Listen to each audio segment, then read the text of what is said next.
Okay, let's get going. So welcome to this mini Yin Yoga practice. And tonight we're going to be focusing on poses that promote sleep. So we're going to get started with a long-legged butterfly. So come find a comfortable seat.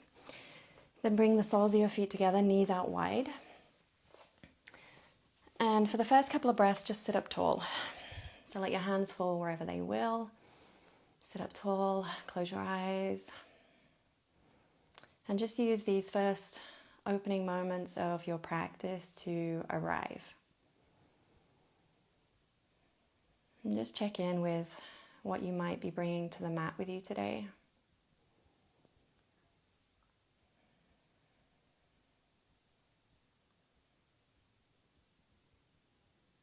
Bring your awareness to your breath. You don't need to change it in any way, just notice how you're breathing. Notice your inhales and your exhales. And maybe there's a pause between the two. And we'll take one more breath, sat up straight like this. And then on your next exhale, begin to walk forward over your feet. You can come to any amount forward. And you can always grab a couple of blocks or a bolster. Make a little support for your head. This is kind of nice. Lets the upper body really rest into the pose. And hands can just fall wherever is comfortable. If you're new to the practice of Yin Yoga, there are 3 principles. And the first principle is that when we come into a pose, such as the butterfly, we come to our first edge. And that's the place where we first feel resistance. So we don't try and force through that resistance to a deeper version of the pose. We just come to wherever we naturally fall to begin with, and then we wait there. And sometimes during time, that edge will change, and you'll be able to go deeper into a pose, or maybe you have to back out a little bit. It's important to listen to your body, listen to what it's trying to tell you.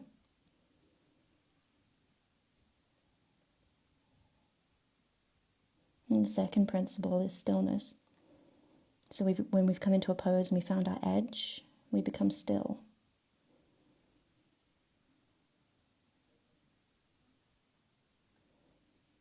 And then the final principle is time. We hold the poses for time. And this evening we'll be holding the poses for 2 to 3 minutes.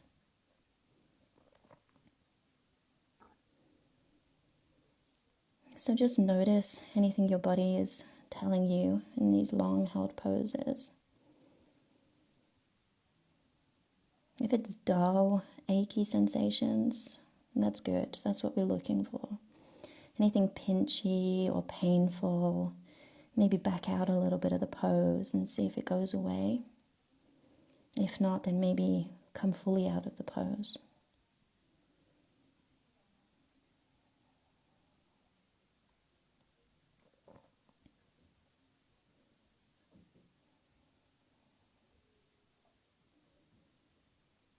We'll be here in butterfly for a few more breaths.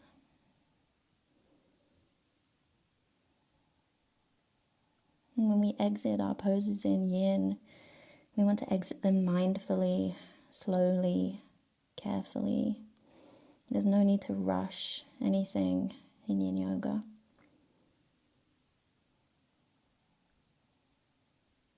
So take 3 more breaths here in your pose.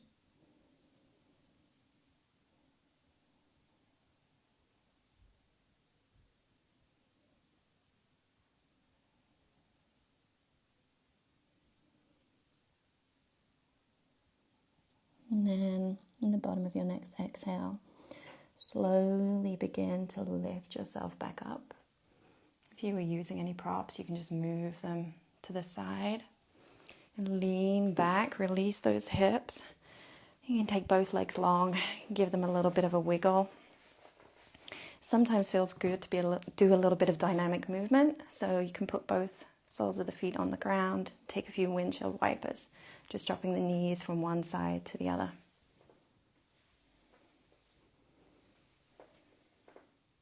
And then we'll make our way into our second pose for today, which is caterpillar. So take your legs out long in front of you and take the flesh of your booty and pull it out behind you so that you're actually sat up on your sit bones. And you can always grab a blanket and sit up on a blanket. That just gives you a little bit more access to tipping forward. So legs somewhat together, they don't have to be completely together. And you can always grab blocks. This is one of my favorite ways to do the pose. Blocks on either side of the legs. And like with butterfly, we do a first couple of breaths sitting up straight. Really lengthening the spine, reaching the crown of the head up towards the ceiling.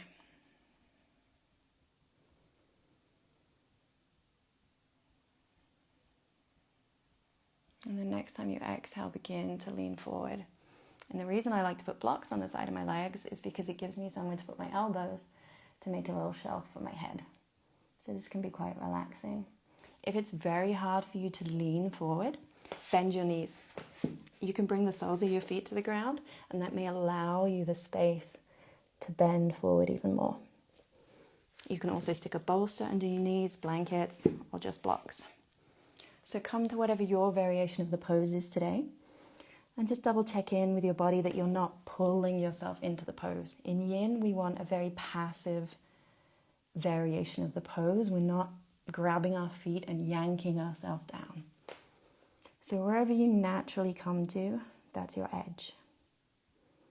And that's where we want to hang out for time.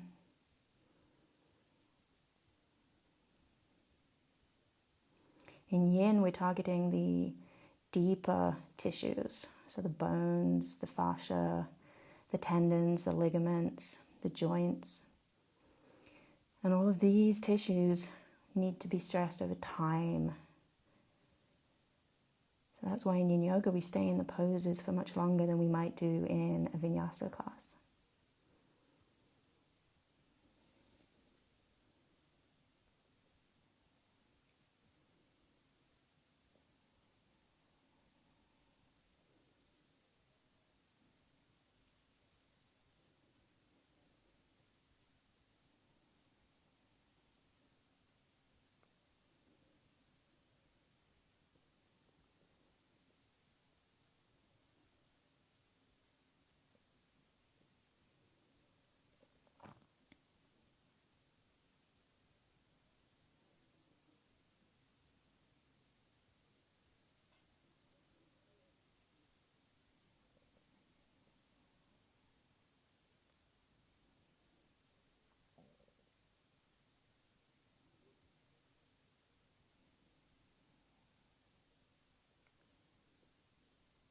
Just be here for a few more breaths.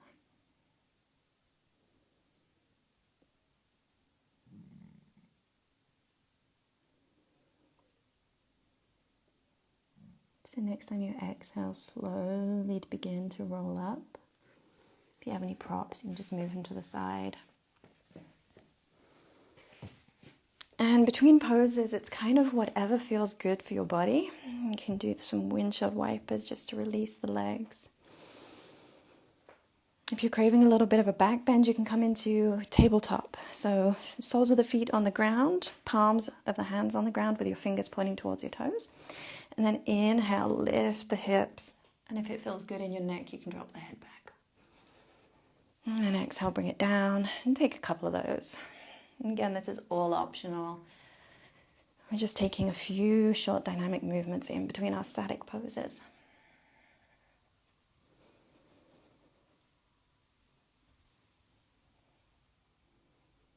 And then bring it back down. And then we're going to come ahead and lie all the way down on our mat. So however you get there is up to you. Make sure you can see me here. Lay all the way down on the mat. And you can take arms up overhead, either just grasping hands, or if it's available to you, grasping elbows. That kind of depends on the lengths of your upper arms, what's comfortable. And then let them rest on the ground above your head. Keep your hips and your bottom grounded on the mat, and then begin to walk your heels, your feet, over to the left corner of your mat. And then again, keeping your hips grounded on the mat, shift your shoulders and the top of your torso over to the top left corner. So you're making kind of a C shape, a banana shape. And this is aptly named Banana Asana. So just opening up the whole of the right side body. Breathe into the right side ribs. You can play around with where your feet want to be. You can cross the right foot on top of the left. That adds a little bit of extra stretch down the right side. Or maybe you want to put the left foot on top of the right and see how that feels.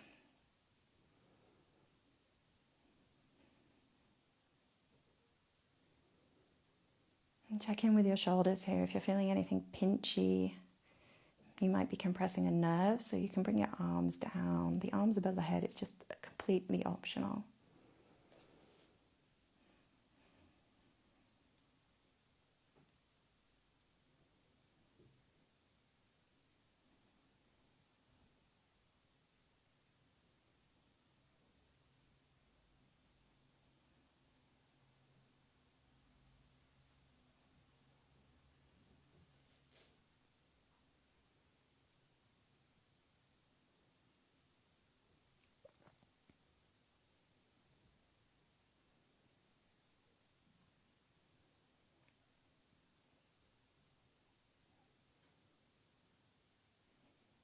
And just a couple more breaths here.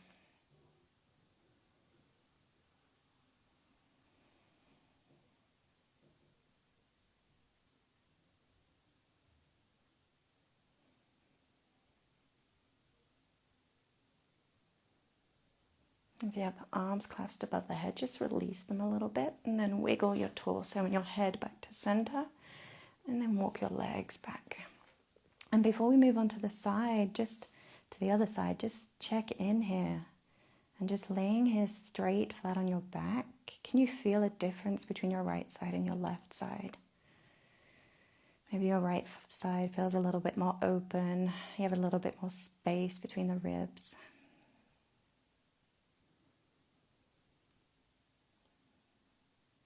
And then we'll transition to the other side. So if you're clasping your arms above your head, maybe clasp them the other way so that you have the other hand as the top hand. And then keeping your hips grounded, walk your heels, your feet over to the bottom right corner of the mat. And then shift your top torso and your head over to the top right corner. So we're coming back into our banana shape, Banana Asana. And then breathe here. Maybe feel a wide opening all down the left side of your body. And then again, you can play around with feet. Maybe left foot on top of right. Or maybe right on top of left.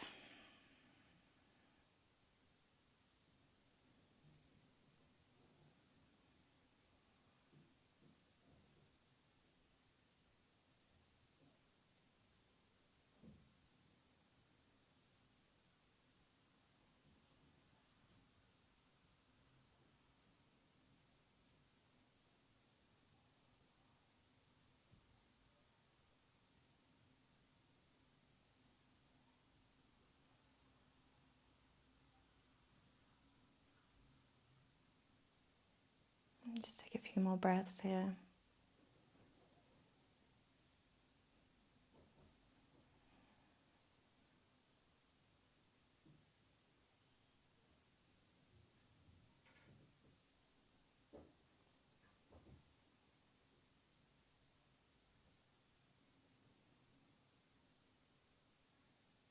And then if you have your arms clasped, you can release the arms, you can bring them down to your side and walk your legs back to center. And then just take a few breaths here, just to rebound, just to come back to a neutral spine.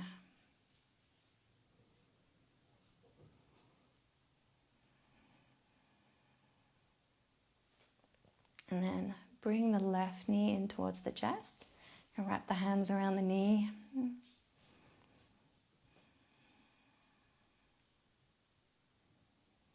And then we'll make our way into half happy baby. So left knee stays in towards the chest. Left hand reaches for the outside of the left foot.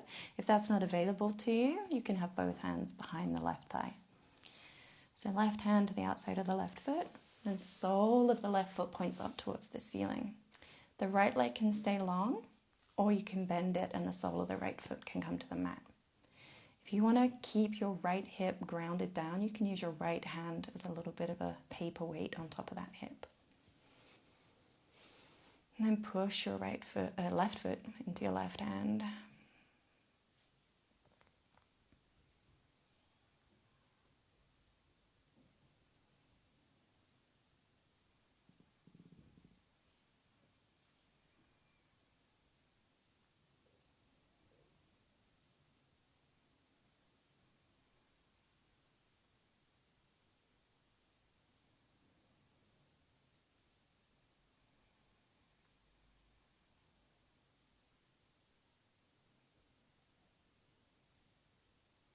And slowly release the grip on your foot. You can take both legs long again. And here, just notice if there's a difference between the left leg and the right leg.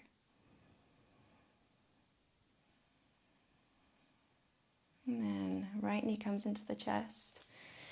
Your hands come around the front of the shin. Just give it a nice little tug in.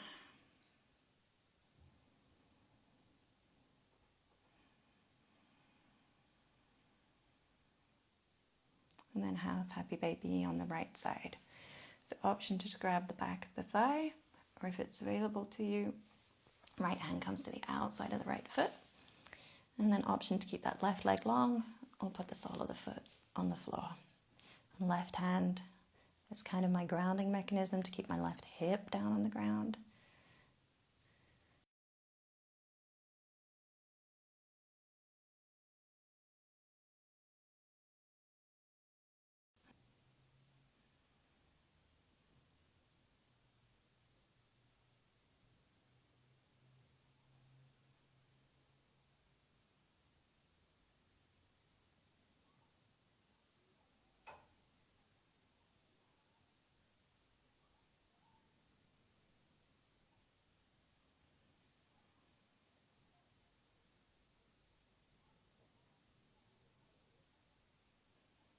Release the grip of your foot and bring the soles of both feet to the floor, so knees bent. Arms can come out wide. Lift your right leg up and cross it over your left like you are going to sit down in a chair. And you can either just leave your right foot here, or you can wrap it around the back of your left leg. Press your left foot into the mat for a second, just so that you can lift your hips up and scoot them over to the right. And then knees drop to the left. And then option to turn your head towards your right hand. If you find that your knees are floating and that's uncomfortable for you, you can put a block under them. Or if you'd like to take the stretch a little bit further, you can take your left hand, just put it on top of that right knee. We're not actively pulling that knee down, we're just adding a little bit of weight to it. And then breathe deep here into the twists. When we come into our twists in Yin, we want to make sure we're in a place where we can breathe. Too often we can come into twists too far, too deep, and it can impede our breathing. So just take a little check-in with your breath. Make sure you're in a version of the pose that you can breathe in calmly and quietly, where you're not straining.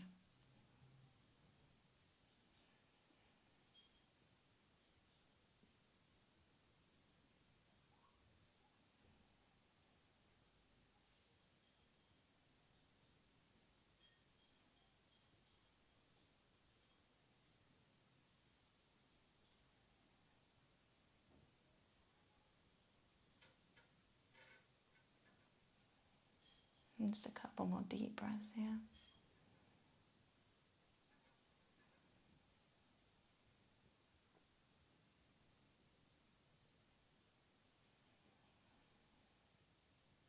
If you have your left hand on top of the legs, you can release it to the side.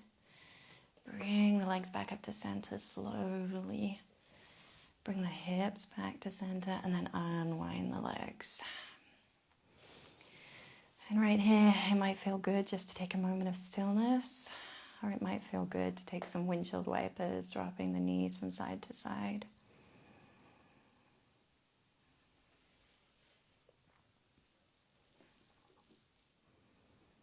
Just take a few moments of movement before we move to the other side.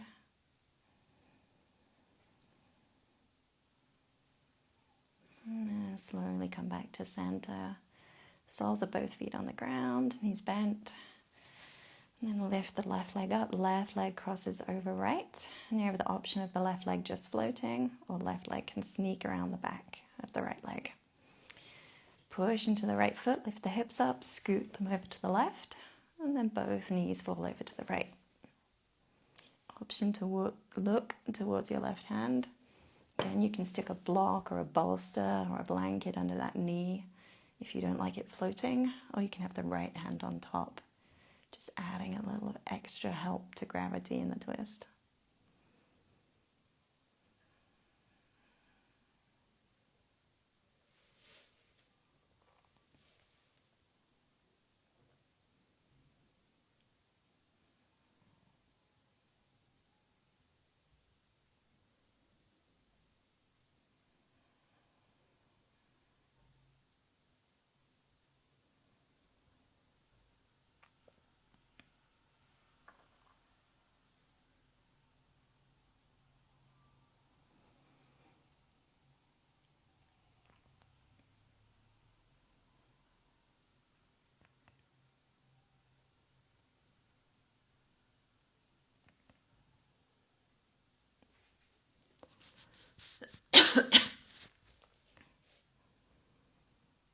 Just a couple more deep breaths here.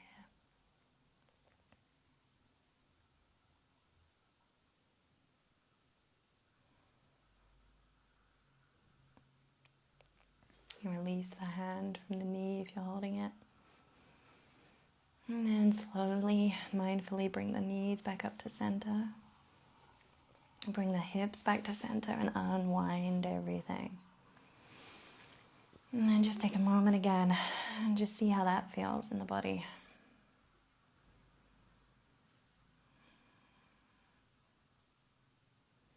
And then we'll make our way into our last pose for today, which is Shavasana. If that doesn't work for you, you're quite welcome to come to a seat or to find child's pose. If you're coming with me into Shavasana, take your legs long. Take them as wide as the mat. Let your feet fall wherever they fall.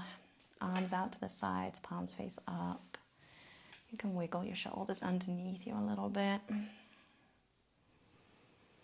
And take up space.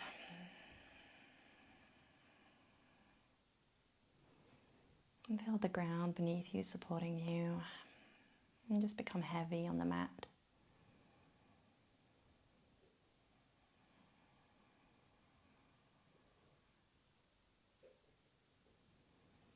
Know that you have nowhere to go, nothing to do, and nowhere to be except this moment right here, right now. So allow yourself this moment of quietness.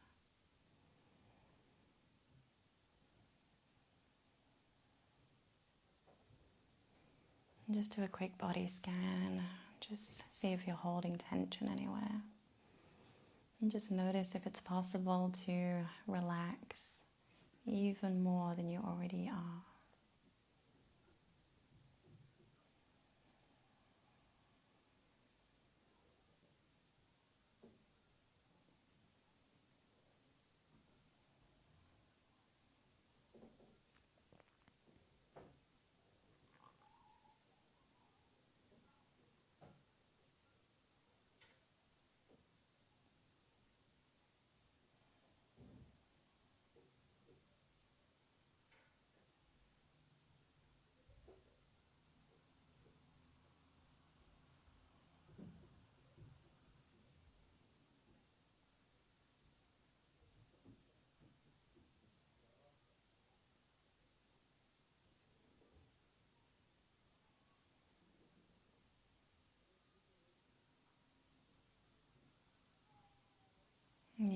absolutely welcome to stay in Shavasana as long as you wish.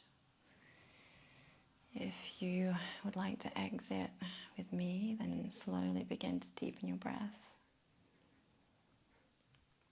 Just begin to bring awareness back to your body. You can take some micro movements, wiggle your fingers, wiggle your toes.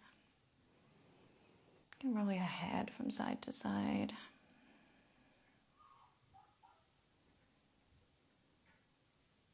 And start making the movements a little bit bigger, and circling the wrists, circling the ankles.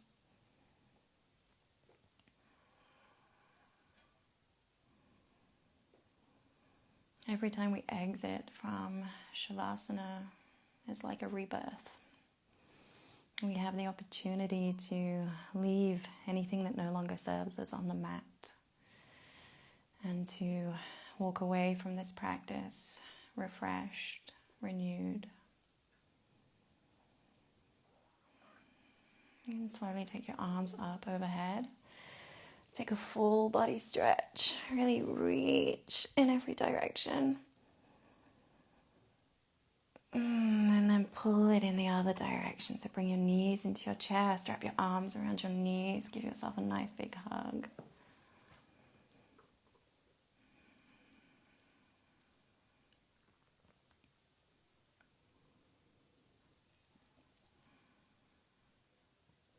And then roll over to your right side. I'm going to roll over to my left simply so that I can see you. You make a little pillow with your arms and just pause there on your side for a moment. Just let the energy of your practice settle.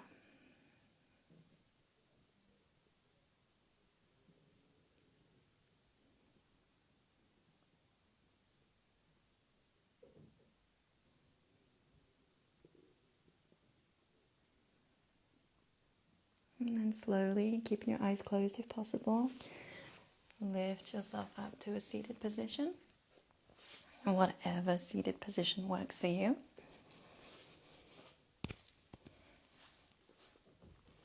And when you get there, you can bring one hand to your heart and the other on top. And just notice if anything has shifted during your time on the mat this evening.